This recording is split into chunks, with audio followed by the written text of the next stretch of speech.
You didn't say it, but you were acting like the sugar baby. I'm already doing things for you. You're not paying your rent. Yeah, you did pay my rent. It's not what I want you for, but I'm just asking for a little things. It's not that much.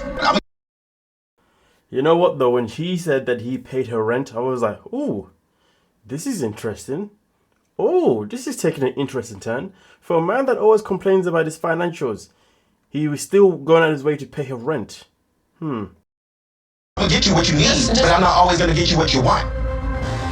Money has been an issue in previous relationships. I was married to Samson and Frederick's mom, Kenny, for 7 years, Nigeria, and I brought her over on a K1 visa. Now we need to talk.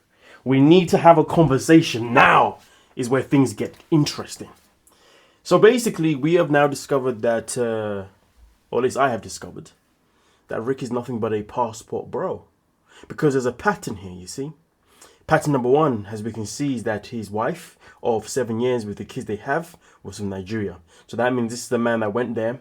Obviously, he's a man that obviously seeks women from a different country, goes there, and if you ask me, splashes the cash, portray himself to be this guy that's going to be able to provide for them financially. But obviously, he's now learning from his mistakes. He's now trying to be more transparent with how much he can actually spend. But either way, though, he lures these women in by giving them this dream that he can spend set amount of money, and therefore they're going to want him, which means that his game is probably absolutely shocking. But Exhibit 1, woman from Nigeria. Exhibit 2, the ex from Colombia. This man flew all the way to Colombia just to cheat on his woman from Madagascar. Are we seeing the pattern here? All of these women so far that we've heard about, they're all from different locations, different countries. This man is nothing but a passport bro. Now, of course, when it comes to his relationship now with Trish, obviously he doesn't want to, do the same mistakes as he did before with his Nigerian wife, and that is obviously by now being fully transparent about how much he's willing to spend and how much he's not. But either way, though, it tells me that there's a strong chance that he has paid rent for every single woman that he has been with that's predominantly been outside of the United States. So he's a man that uses money to basically allow his balls to be emptied. Let's just say that. But then has the audacity to complain about it. And to be fair, this makes more sense now why he also had this audacity to go out of his way to go and cheat on Trish with his ex from Colombia. Because in his mind, he's like, well, I paid this woman to be in my life, and she's not even been grateful for it. I gave her all this money and she's still going to her ex. What the hell was going on here? You know what? Let me go somewhere else. Boom, bam, That's what I'm telling you now. And it would make sense why the Colombian woman would want to entertain him, but she probably thought, one last ride with one little paycheck. This guy pretty much treats women as if they're prostitutes. Tell me where the lie is. And it caused a lot of issues between us. That's why I tried to be really straightforward with Trish about my financial situation. Let's go. I'm starting to feel better that Trish is reassuring me that I'm enough for her. It's nice to know that Trish is enough for you. But the question is though, sorry. It's nice to know that you're getting the reassurance that you are enough for Trish. But the question is Trish enough for you? Because remember, you still stepped out and went and had fun with a woman from Colombia. Being insecure has caused me to make mistakes in my relationship. But his insecurities is the reason why he has, made mistakes. His insecurities is the reason why he has stepped out on his relationship with Trish. His insecurities is the reason why he paid all that money to go to Colombia for a weekend so he can stay with his ex for multiple times. All right. Seems to me, brother, you got a lot of healing to do, and you need to focus more on your healing than you do on trying to buy women to be in your life.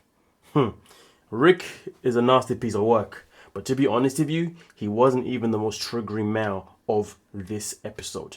And boy, when we get to that one, we're about to open up a can of worms. But with that being said, let's go all the way to Belize. Let's get into this one. 3 times, no protection again. We're risking it all. We're just going with the flow.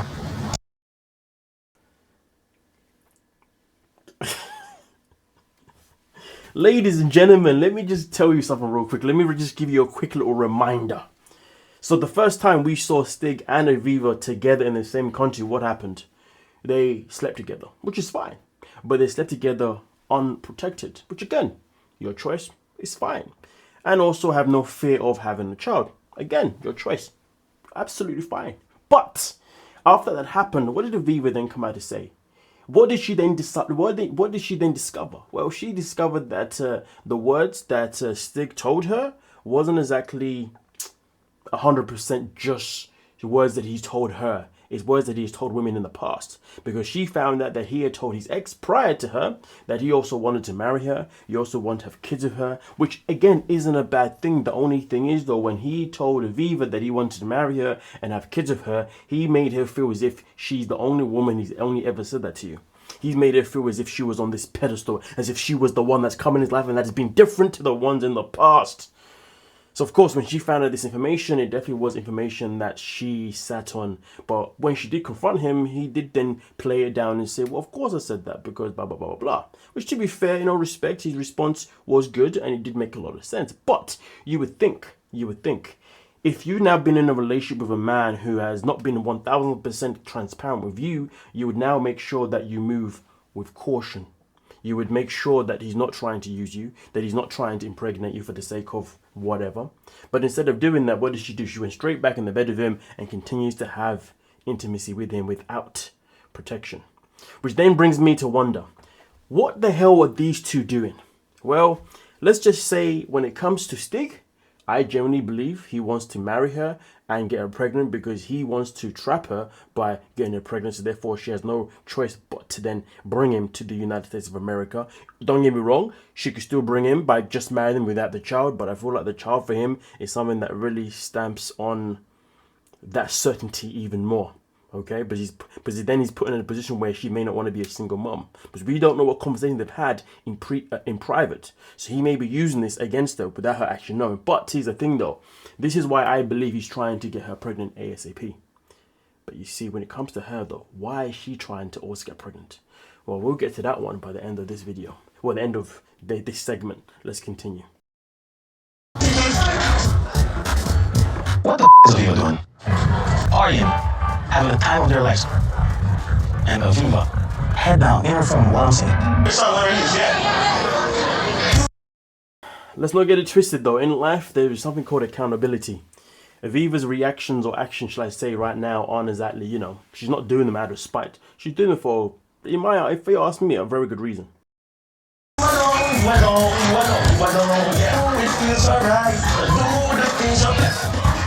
Aviva is still not paying attention. If he really wanted her attention, then he could have just done the two things that, well, the one thing that she asked him to not do. Yeah. Pissed. I can't even think straight right now. Please tell me what I did wrong. When you're on your phone, texting. Should hurt my feelings. Being on my phone? Yes, not the right time for that. In any normal situation, I would completely agree with him. You bring your woman to come support you at your gig and she's not even paying attention. Listen, trust me when I tell you, I'd fully understand him. To be fair, it's crazy because remember there was a couple back in the day. I can't remember their names, but I remember the woman, she was from Finland. Maybe her name was Yasmin, I can't remember. And I remember when for the scene where we see her turn up to the club where her partner was obviously performing with his band, and she had no interest whatsoever. She even said that this music isn't for me; it's a ball fest. Yeah, that was funny as hell. Difference is though, in that one, it wasn't because of the same context. She just didn't like it. Either way, it just reminded me of that. But let's continue. I wasn't trying to be disrespectful. It wasn't intentional. It wasn't intentional, but he was dancing with another woman in front of me, and he played Vicky even though I asked him not to. So. Accountability. How the hell do you expect her to keep her mood when you start to dance around another woman who isn't even a part of your act? She's just a woman who's there at the club as a normal bystander. You've gone up to her, you've started dancing around her, which of course, don't get me twisted, that's probably how he normally performs when she's not there, but your girl's there right now. So why did he not ask your girl to be a part of his act? Why did he not even move to her and try and dance next to her instead? He didn't do that. He danced next to somebody else, and then also on top of that you played a song that she told you not to. How the hell is she supposed to keep her cool? How the hell is she supposed to keep bouncing and grooving to your music if you've now literally made her feel uncomfortable? So of course she's gonna try and find a distraction, so therefore she doesn't. Well, she's got options here. It's either one, she can play along, mask the whole situation and be like yeah, and really not be in the mood. 2, she could just walk out. Or 3, I guess in her situation, find a distraction. Her distraction was her phone and speaking to her friends. Because hell, her distraction could have been find another guy. This is what I'm saying. But she didn't go for that one, clearly. So really and truly, he needs to take accountability to the fact that he put her in this position, that he made it uncomfortable. But instead of doing that, he wants to sit there and complain and cry like a little baby. So I am worried that if he thinks I'm too jealous and crazy, he might just break up with me. Part of me's terrified that I already have. So this is why I believe that she has no worries about getting pregnant. Because I believe that she's just desperate to want to get pregnant so just so this man can stay with her. I do generally believe that she's desperate for a man to stay in her life. You know, so it's weird because I feel like we've got 2 people here with 2 different agendas. And really and truly, when you got 2 different agendas, well, guess what, folks? That is called a very unhealthy situation. That's how toxicity starts to happen. So again, my strong opinion is that he's trying to use her by getting her pregnant, so therefore it satisfies him being able to move from the Belize, and she's trying to get pregnant, so therefore it makes sure that he never leaves her and then he must marry her. Honestly, this is how crazy people think these days. This is how you know the whole dating world has gone to absolute kaput. Yes. But oh boy. Laura and Burkhan. Okay, yeah, this one's interesting. Hold on a minute. There we go. Wait there. They're my friends. I understand that. For me, that's how I feel about my friend Michael, you know. You to be too close to him because I don't trust him. He is very important in my life. Why are you talking smack for? What? He's very what? He's very important. Listen, Laura said on the very first episode that if I find someone, I'm going to have to stop my friendship with Michael. That wasn't what she said word for word, but that's what she said. She made it abundantly clear that obviously her and Michael's relationship isn't something that she could continue having if she found somebody. So you found somebody, right? So why are you now not willing to get rid of Michael then? She's full of it. Absolute 1000% a massive hypocrite in this scene. Don't say something and then not live up to it. So here's the thing. If she's so adamant about Michael staying in her life, well then in that case, tell Burkhan to go away, fly back to the USA and continue your friendship with your buddy Michael. Because it's going to be very rare for any man to come into her life and to accept her friendship with Michael. Now listen, generally speaking, most of the time, 99% of the time, 99.9% of the time, a man is not going to want you to be friends with another man. Nor is a woman going to want a man to be friends with another woman, right? But just purely because each gender knows not to trust somebody of their own gender because of X, Y, Z reasons, right? That is generally the way it works. But you see, with these 2, it's a bit more different. It's because she has a relationship with Michael that is... Let's put it this way. If she was in a relationship, it would be very unhealthy to have that type of relationship with Michael because she does everything with him that you'd expect her to do with her girls, but also does everything with him that you'd expect her to do with her actual man. So doing all these things with him and he's not your man is just not it. And to be fair, let's just call it what it is here. Technically speaking, Burkhan didn't even have to... He shouldn't have to ask her to get rid of him anyway, but to be fair, if you really think about it, once he moves to the States, if he was to move to the States with her, technically speaking, all these things that she does with Michael anyway, she would actually automatically have to stop doing them because, like I said, the thing that she does with him are the things that she would normally do or anyone would normally do with their partner. So really and truly, her time with Michael would actually start to lessen purely because she'd be doing all these things now with her partner, unless of course she tried to juggle the 2, unless she was like, well, I want to do this with you but then do this with Michael. That would be nasty business, absolutely nasty business. More the situation is this: let me just get my Doctor Strange on right now, let me just get my time stone, let me just see all the possibilities of how this whole situation could actually work. I've done all of the possibilities of how this is going to work, and unlike Tony Stark, there isn't the one that this situation will work. There is no situation whatsoever her relationship with Burkhan will work as long as Michael's in it. And also there is no relationship with her with any other man that would work with Michael in it. Based on not the fact that he's just a man, but based on the fact that she does a lot of things with him that you would do with your partner. And the things that you wouldn't do with your partner, you would generally do with your girlfriends. You probably wouldn't do with your man. So doing it with it, yeah, nah. Stick in business. Sticky business. But nonetheless, though, we continue. We literally do everything together all the time. You to cut it out of your life. So, giving me the ultimatum of you or him. Ultimatum, you know? What is it then? I like the fact that he said it's not an ultimatum. You're gonna choose me. Talking about marriage. When we get married, he is not gonna be a part of our lives. Some people may say this is arrogance, but nah, this guy he's speaking gems right now. He said, listen, I'm not giving an ultimatum of you pick me or him. I'm just letting you know that if you want to be with me, he can't be here because at the end of the day, if we get married, how do you expect him to still be here? Do the maths. So what you choose lets me know where I stand. It's funny though, because she tried to be a smart ass. And she tried to say, And yes, you heard me right. He's just my friend, and he's not trying to make me cut you out. why would you do that though? Why would your friend say to you, it's either me or your partner? Only somebody that's a bad friend, that's an idiot, would say that. Michael is not in a position to ever say that. Here's the thing. Nobody realistically should ever be in a position to say or to give ultimatums, point blank, period. But at the end of the day, if anyone's ever going to be in a position to give an ultimatum, it's going to be the person you're in a relationship with. Because they should be your priority over anything else. Except your kids. Okay?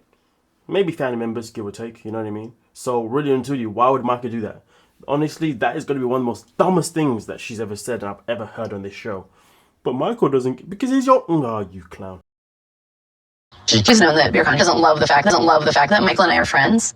But when Burkhan tells me that I'm going to have to cut Michael out of my life, it absolutely feels like some weird controlling side of him that I haven't seen yet. Listen, she can see it as a weird controlling side all she wants. But it doesn't change the fact that he's still speaking facts. Micah's gotta go. Or you can just break up with Burkhan. You choose your poison. You do what you feel like is best to do. But hey, at the end of the day, Laura's gonna do whatever Laura sees fit, and that is entirely up to her. But now let's get into something interesting. Let's get into Sheena and Forest. Oh boy, this one was a filled day. Since I met Sheena 7 years ago, her family has been like these ominous figures. She's told me that they manipulate and exploit her financially. That's exactly what she told them. You know what though? The more and more episodes go by, the more and more you start to realize that Sheena is nothing but a liar. This woman does not know how to tell the truth. She's always having to do something that isn't legit. I've always pictured this meeting as me putting my foot down and letting them know that Sheena is going to completely cut them off financially. The small improvements over the years. Yeah, this is the place where we have our group meals for guests. Over and over again that they need. That's a bad man house, When I saw the home, I was like, what's going on here? What? Damn! Listen, if I was Forrest, to be fair, my emotions would be all over the place. One part of my emotion would be like, you know what? Yeah, we're not coming to the States. I'm moving here. This is lovely. We're living here. But then the other part of me would be, why the hell did you lie to me all this time? Hell, girl, if you told me this whole time this is where you was living, I would have said to you, don't worry about the States. I'm coming to you ASAP. What's going on? Aish, you're living the life. If you see my place. But anyway, Sheena can't tell the truth. They need the money to fix this roof. Oh, they need the money to do this. Oh, they need money to do this. That's why they're stealing all this money from me. But I think you're going to be on this yeah, well, now you found out. And in this second master's bedroom. This place is huge. So long. I'm sorry, it's even got a second master bedroom?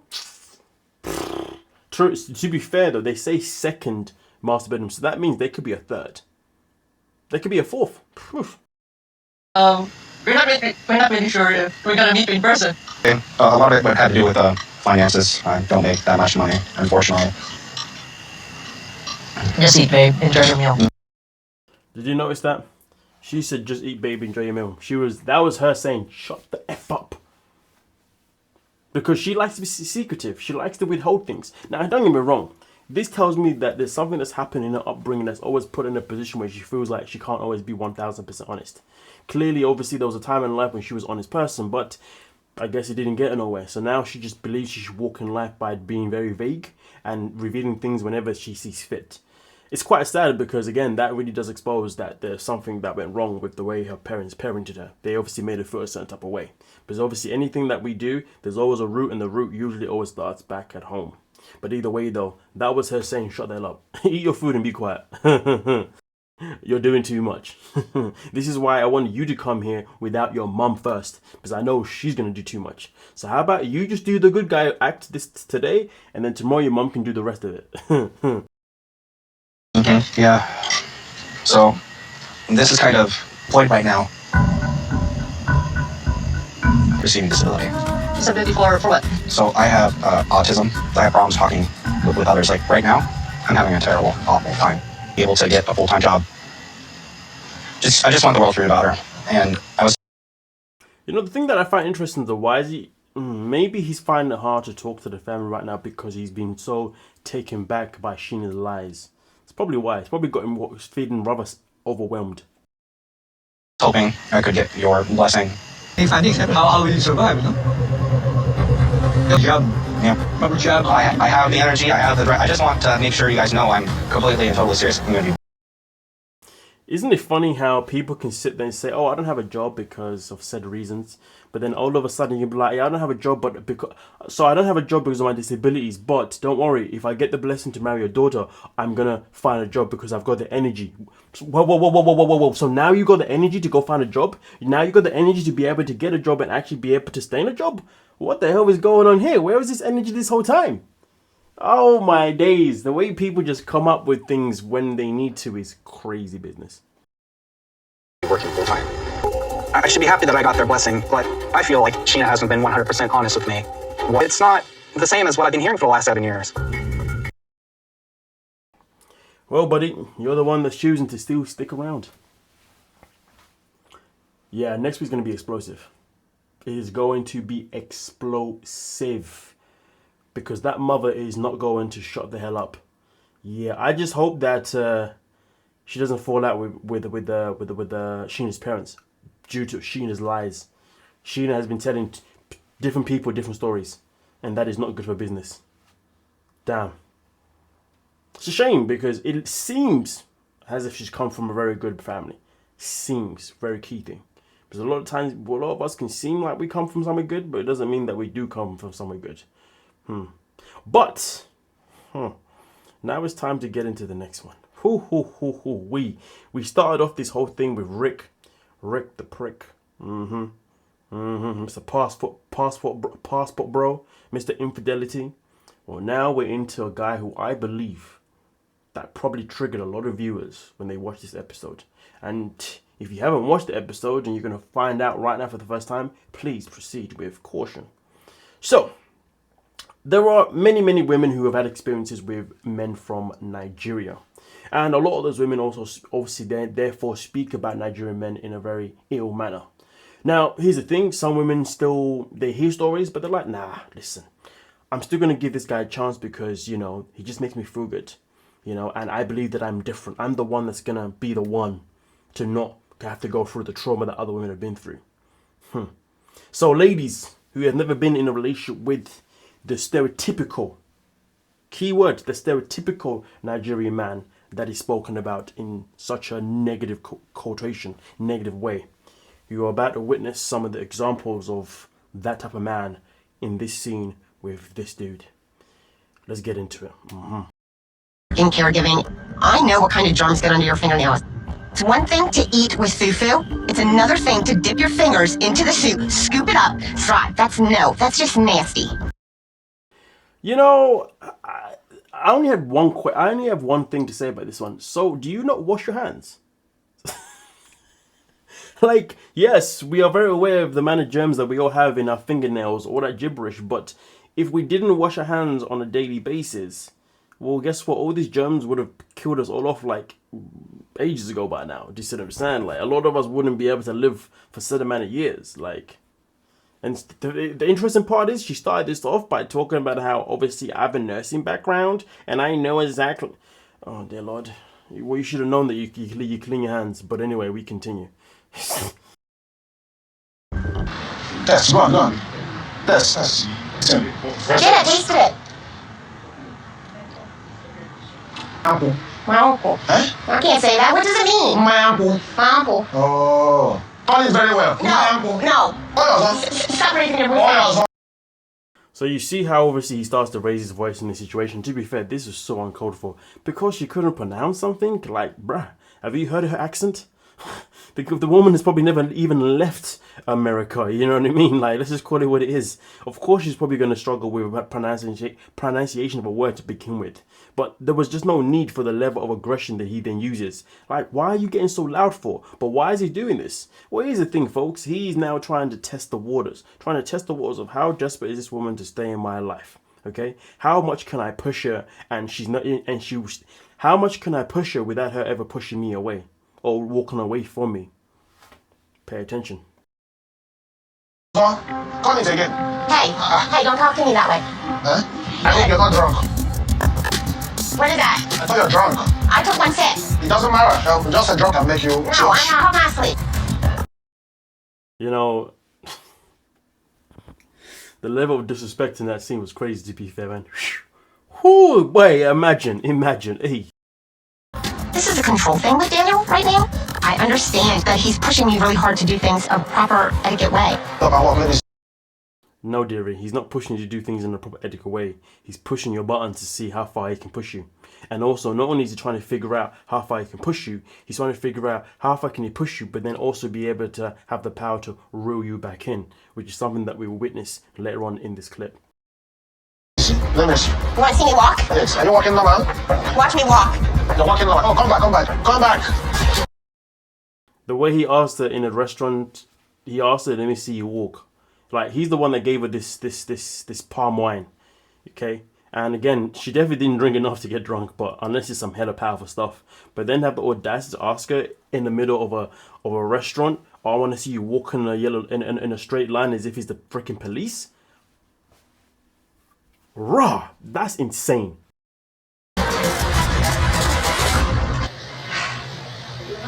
Why are you talking to me like that?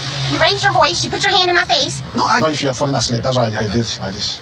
It's to make I someone... took 2 sips. I'm not even gonna drink it anymore. Too prelude. And don't get mad at me because I can't pronounce everything. She told no lies. I am an American, Daniel. You can't pronounce everything properly. You came to Africa. You can't raise my voice. I'm a beautiful pig. Come on. You are raising... That's where it begins. Hey, my queen. My queen. Oh, see, this is what I'm talking about. Push her far and then reel her back in. So now you know you can control her every emotions. You know, my queen, to make her feel special. Your voice on me. Sorry, okay? No. I'll be nice always. Let's go. Come and eat your food. Eat your food. My queen. No. Why? Don't put your arm around me. Here. You are a man who can make his own decisions. Yeah, my queen, my beautiful queen. This guy's full of it. He knows what he's doing. Honestly, ladies, I don't care where the man is from. If you ever come across a dude, alright, where he will push your buttons, but then to reel you back in, he starts calling you all nice names, proceed with caution. Proceed with caution. The reason I say this is because obviously context matters. If you understand in this situation when this happens to you, the context is screaming that this guy is literally being mean to you, run. But if there's context where you know you've provoked him by, you're maybe the one that caused the argument to begin with in the first place, I don't know, then it could be different. As I said, context always matters. But in this context here, run. You are a man who can make his own decisions. I came to Nigeria for a reason, and now you're telling me without a blessing that you can't marry me. The only reason why she's stressing about this little part here, well, is because, well, she obviously wants to be able to marry him, right? Because she's desperate, clearly. And she's obviously not happy with the fact that to marry this man, she has to get a blessing elsewhere. And also, most importantly, she's also aware that if she's got any chance of him marrying her due to her past of being a lesbian, that can only happen only if she has the power to convince him on her own accord. But if the power is left in someone else's hands, well then that means she has no power to convince him. But at the end of the day, even if she tells him that she's a lesbian, she has the opportunity to at least convince him that it's okay. But she knows that once she tells him he's a lesbian, or she was a lesbian, or whatever the hell is going on here, even if she accepts, even if he's okay with it, he still needs to go and get approved from the third party, which is obviously what she fears. And that's why she was like, I thought you was a man that made his own decisions. This is the problem with these two. They're both scumbags. Oh, goodness gracious me. Anyway, we got Rick the Prick, and we got... What's the word for Daniel here? It's a bit of a sticky one with Daniel, you see, because both him and Lisa are just douchebags. Anyway, with that being said, please do let me know your thoughts down below in the comment section. We'll talk about it. Don't forget to like and subscribe. Peace.